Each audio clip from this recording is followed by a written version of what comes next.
Can you talk about stand your ground? Most people probably think that that was the defense of George Zimmerman in the trial, though in fact it wasn't. Why is it significant?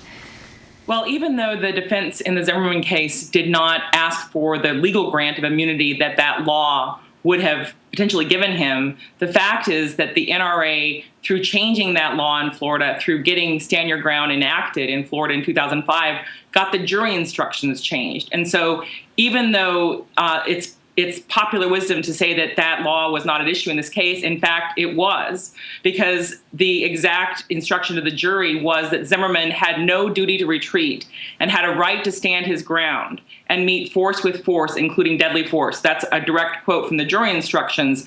Those jury instructions incorporate the stand your ground law. And so I think that's significant. It's also significant that that law, which affects the definition of justifiable homicide, has been enacted in state after state in more than 24 states at the urging of the NRA and at the urging of the American Legislative Exchange Council. And we've also seen during this time an increase in the number of claims of justifiable homicide.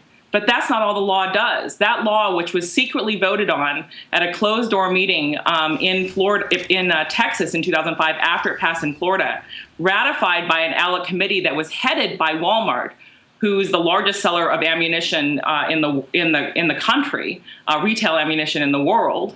That law actually also makes it extremely difficult for families to get justice in the civil courts, because what it actually does, and I think this is fundamentally immoral, is it says that the family of a shooting victim must pay the shooter's legal fees and lost wages if the judge in a civil case basically grants that George Zimmerman had immunity because he had a right to stand his ground, and that he was in essence justified in the killing. And so basically the NRA and ALEC put their thumb on the scale of justice in favor of the shooter.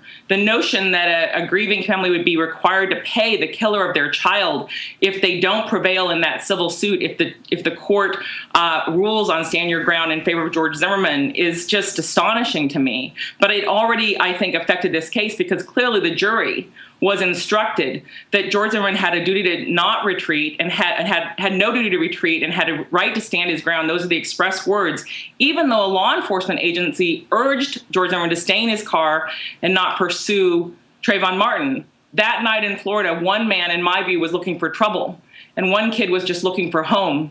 And that kid was trying to find a way home to his dad's house. But another man, armed with a deadly weapon, ignored the police dispatcher's request that he stay in his car, but he didn't. And in fact, Florida law and the law in dozens of states in the country has been changed to say that people like Zimmerman have no duty to retreat and have a right to stand their ground. And that puts many, many people in this country in danger.